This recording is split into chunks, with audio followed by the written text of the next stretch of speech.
В этом разделе сайта вы можете поработать над открытием у себя новых качеств личности или личностных качеств, что одно и то же. Но сначала нужно договориться о том, что такое качество личности. Если вы заглянете в интернет, то обнаружите, что тема качеств личности больше всего востребована при устройстве на работу.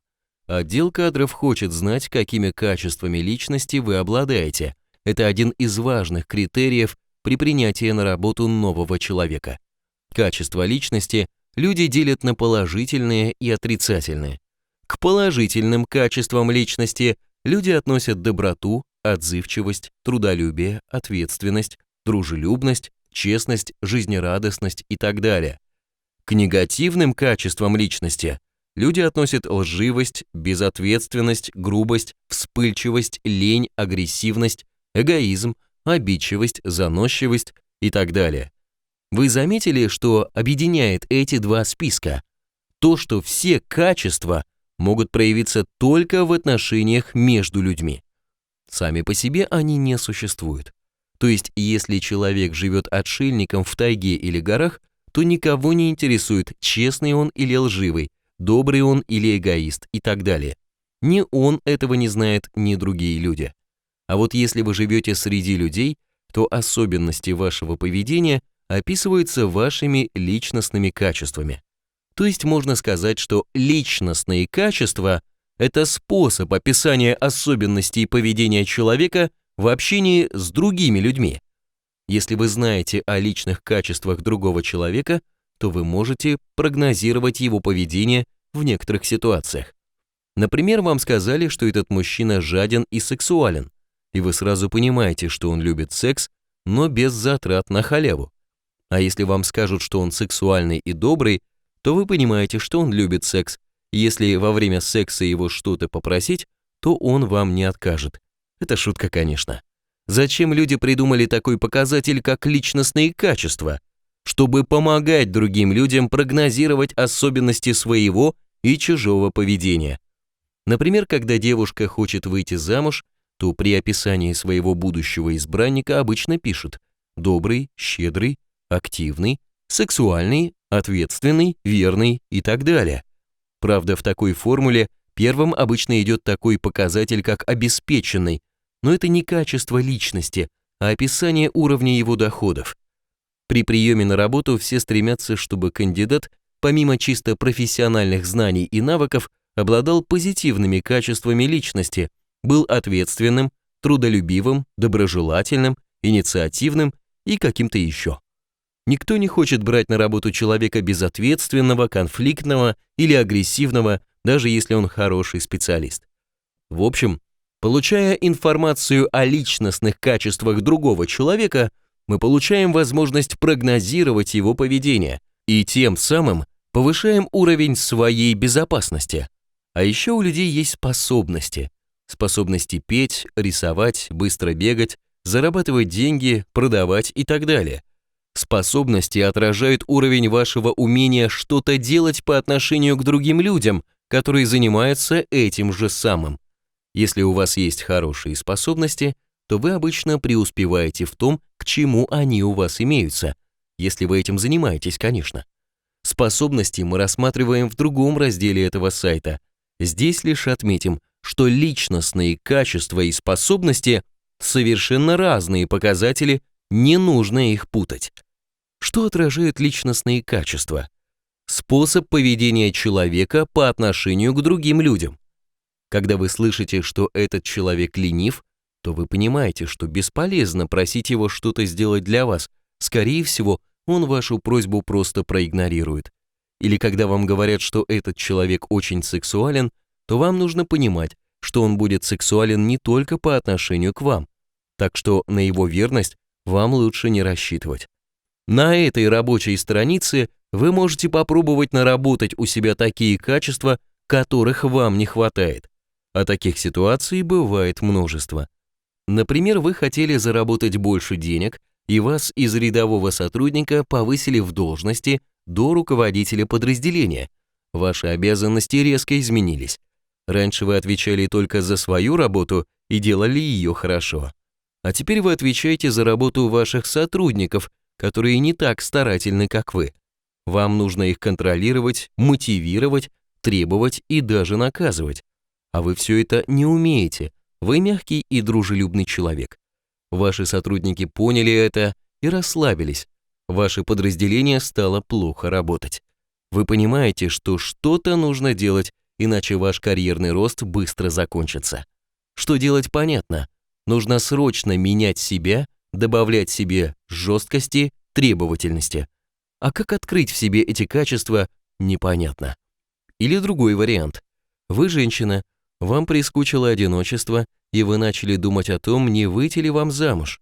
Но почему-то окружающие вас мужчины не спешат делать вам предложение. Пообщаться с вами, заняться с вами сексом, дружить – это да. А жениться почему-то желающих нет. В то время как окружающие вас подруги давно востребованы и в качестве жены, и не один раз. И вы понимаете, что у вас не хватает чего-то такого, что притягательно для мужчин.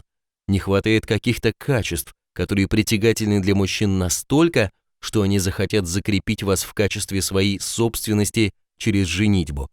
Что это за качества, догадаться можно, а где их взять, непонятно. По теме выхода из одиночества у нас есть отдельный раздел сайта, заходите туда, если эта тема для вас актуальна. Или вы открыли свой бизнес, но у вас не идет. У вас прекрасный продукт, но люди сами не идут к вам. Они несут деньги к вашим конкурентам, которые активно используют рекламу. А вам рекламой заниматься очень не хочется. У вас к рекламе и продажам не лежит душа. В итоге ваш бизнес еле дышит и в любой момент может скончаться. Вы пробовали читать материалы по маркетингу и продажам, но вас от них воротит.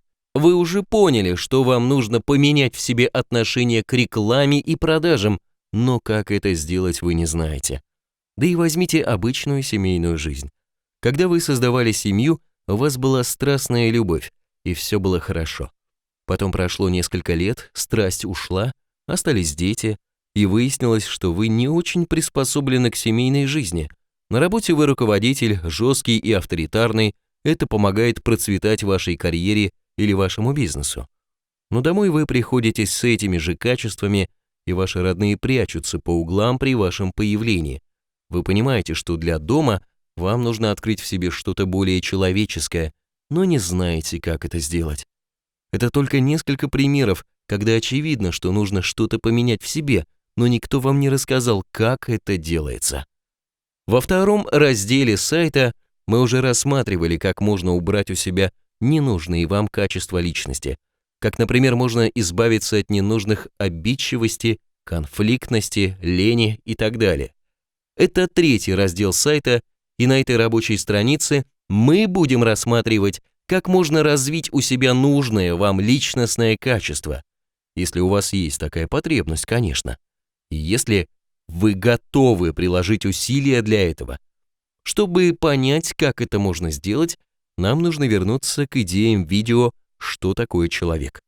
Согласно этому видео, человек есть живое существо, имеющее 4 независимых центра управления. Это наш центр принятия рациональных решений или наш разум.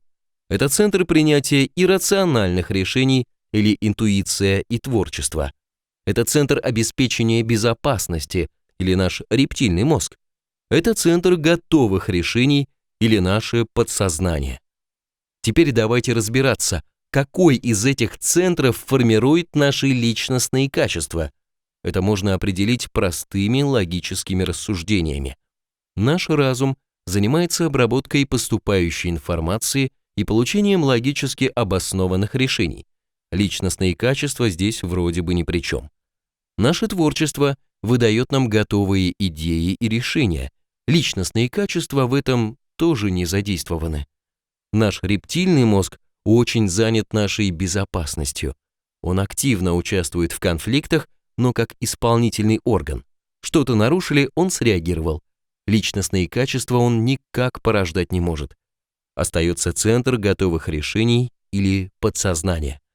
Оно управляет нашим телом в повторяющихся ситуациях. Наша доброта или лживость – это разовое или повторяющееся событие? Конечно, повторяющееся. Тогда получается, что наши личностные качества – это повторяющиеся стандартные модели поведения, привычные модели поведения. То есть это набор команд, управляющих нашим поведением в определенных ситуациях. У каждого человека свой набор таких поведенческих команд. Кто-то агрессивен и эгоистичен, кто-то добр и щедр в рамках своих возможностей и так далее. Можем ли мы залезать в свое подсознание и отменять там неустраивающие нас команды нашего поведения и закладывать туда нужные нам новые команды, более устраивающие нас? Именно это мы делаем во всех разделах этого сайта, в том числе на этой рабочей странице. Какую последовательность действий рекомендуется использовать при загрузке себе в подсознание новых команд, создающих у вас новые модели поведения, то есть требуемое личностное качество? Она хорошо известна. Сначала нужно очистить свое тело от эмоциональных блоков, вызванных вашим недовольством тем, что вы не обладаете нужным вам качеством. То есть, например, вы решили открыть у себя такие качества, как решительность и инициативность, и готовы приложить для этого нужные усилия. Почему вдруг вы решили это сделать? Видимо, вам надоели ваши нынешние личностные качества, противоположные заявленным, то есть ваша пассивность и нерешительность. Ваши нынешние качества много раз приводили к тому, что вы проигрывали в разных ситуациях и были недовольны собой из-за этого.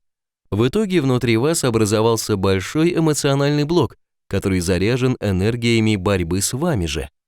Причем ваш эмоциональный блок пытается изменить вас традиционным силовым путем, так запугать вас, чтобы вы срочно исправились и стали вести себя по-другому. Такой способ силового запугивания популярен и эффективен по отношению к ребенку, который принес плохую отметку, или по отношению к малообразованным строительным рабочим для повышения отдачи от их труда. Но по отношению к вам этот прием запугивания не работает. Вы не пугаетесь вашего же недовольства собой и не меняетесь. Но эмоциональный блок это не волнует. Он занят своим делом и совсем не хочет, чтобы ему кто-то мешал. Когда вы начнете загружать в себя команды на формирование новых качеств, ваш эмоциональный блок начнет противодействовать этим изменениям. Ведь если у вас появится новое качество, то отпадет необходимость бороться с собой из-за отсутствия этого качества. И тогда рептильный мозг уберет эмоциональный блок за ненадобностью. Поэтому эмоциональный блок будет противодействовать вашим попыткам изменить себя без его помощи. Благодаря его усилиям при попытках работы над своими изменениями вы будете засыпать. У вас постоянно будет появляться необходимость куда-то позвонить или с кем-то встретиться. Вам срочно захочется есть, пить, в туалет и так далее. Все что угодно, только не работа над собой. Это будут проделки эмоционального блока, который будет всячески мешать вашим попыткам изменить себя. Чтобы избежать такого противодействия своим изменениям, сначала нужно убрать из тела эмоциональный блок недовольства собой. Это будет первый шаг по наработке в себе нового качества. Затем нужно будет загрузить себе в подсознание новые команды о том, что отныне вы обладаете новыми нужными вам качествами. Например, что отныне вы уверенный в себе и инициативный человек. То есть сначала вы составляете по определенным правилам несколько позитивных утверждений о том, что отныне вы обладаете нужным вам качеством. Это будут ваши новые команды поведения. Затем вы загружаете эти позитивные утверждения себе в центр готовых решений или в подсознание. Загрузку можно делать разными способами. Можно использовать соответствующие аудионастрои, если они имеются. Либо можно использовать прием эффективное самопрограммирование, если у вас нет ограничений на его использование. Либо можно использовать другие инструменты для загрузки в себя новых программ поведения. Все варианты инструментов приведены на этой рабочей странице. Но здесь есть одна особенность. Вам нужно показать своему подсознанию, что именно вы понимаете под словами, например, «уверенный в себе» или «инициативный человек». То есть вам нужно обучить свое подсознание тому поведению, которое вы хотите себе получить. Вы можете этого не делать, но тогда вы дадите своему подсознанию полную свободу в толковании того, что вы хотите от него получить. И здесь может быть много неожиданностей для вас. Например, вы дали себе команду впредь быть более инициативным человеком, но не показали, что вы понимаете под этим словом. Тогда подсознание само выберет тот образец поведения, который отвечает этому качеству, и никто не может заранее предсказать, что именно оно выберет. Например, оно может выбрать в качестве образца для подражания поведение французского комика Луи де Фюнеса, игравшего роль комиссара полиции в фильме «Фантомас», или какого-нибудь еще очень инициативного комического актера, и ваша высокая инициативность с бесконечными попаданиями в смешные ситуации будет именно такой. Или вам надоела ваша скромность и скрытность, и вы дали себе команду стать искренним и открытым человеком, но не показали своему подсознанию, что вы под этим понимаете. И оно истолковало вашу команду как-то по-своему. В итоге, через некоторое время, вы станете открыто рассказывать окружающим все подробности своей личной и интимной жизни. Рассказывать, какие пин-коды у ваших банковских карточек или еще какую-то информацию, которую категорически рекомендуется держать при себе. И все это будет последствие вашего желания стать открытым и искренним человеком. Что заказали, то и получили. Наверное, такое развитие событий вас может не устроить, хотя вы можете даже не осознавать того, что вы изменились не совсем так, как вам хотелось изначально.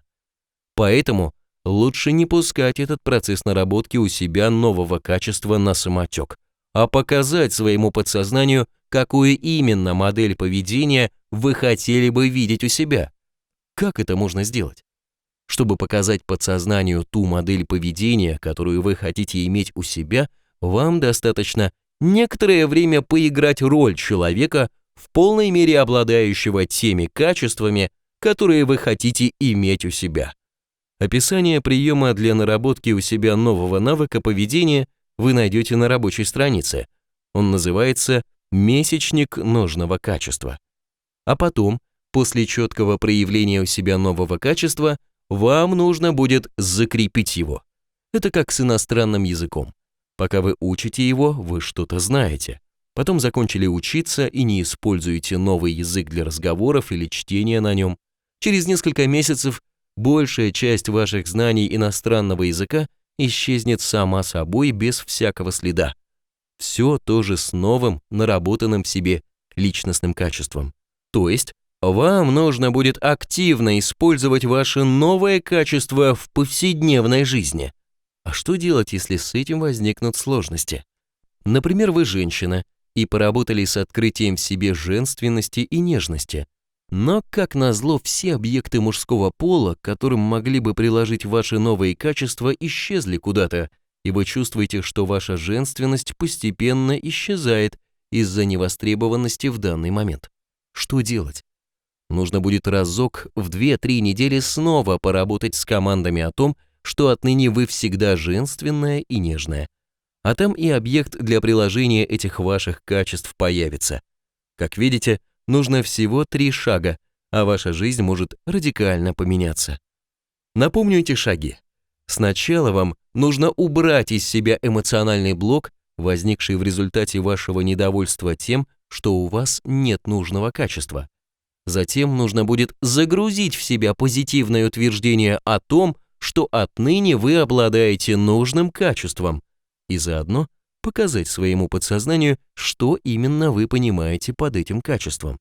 И затем нужно будет закрепить в себе новое качество путем периодической загрузки в себя этого же позитивного утверждения. В итоге нужное личностное качество станет для вас нормой поведения. Например, вы станете хорошим руководителем, обладающим всеми необходимыми качествами для успешной работы, или вы станете успешным предпринимателем, если сумеете развить в себе необходимые для ведения вашего дела качества. Вы будете иметь отличные отношения в семье, если немного подкорректируете свое поведение так, чтобы все ваши руководящие качества остались на работе. А дома вы были любящим и добрым папой или мамой. Вы совсем не обязаны быть везде одинаковым. Это только табуретки не меняются, а люди гораздо более совершенные существа и могут менять себя нужным им образом. То есть нарабатывать у себя нужные вам качества можно, технология имеется. Но к ней вам нужно иметь четкое понимание, какое именно качество и зачем вам нужно. И плюс готовность приложить усилия, чтобы использовать предлагаемые инструменты. И тогда все будет замечательно. Действуйте.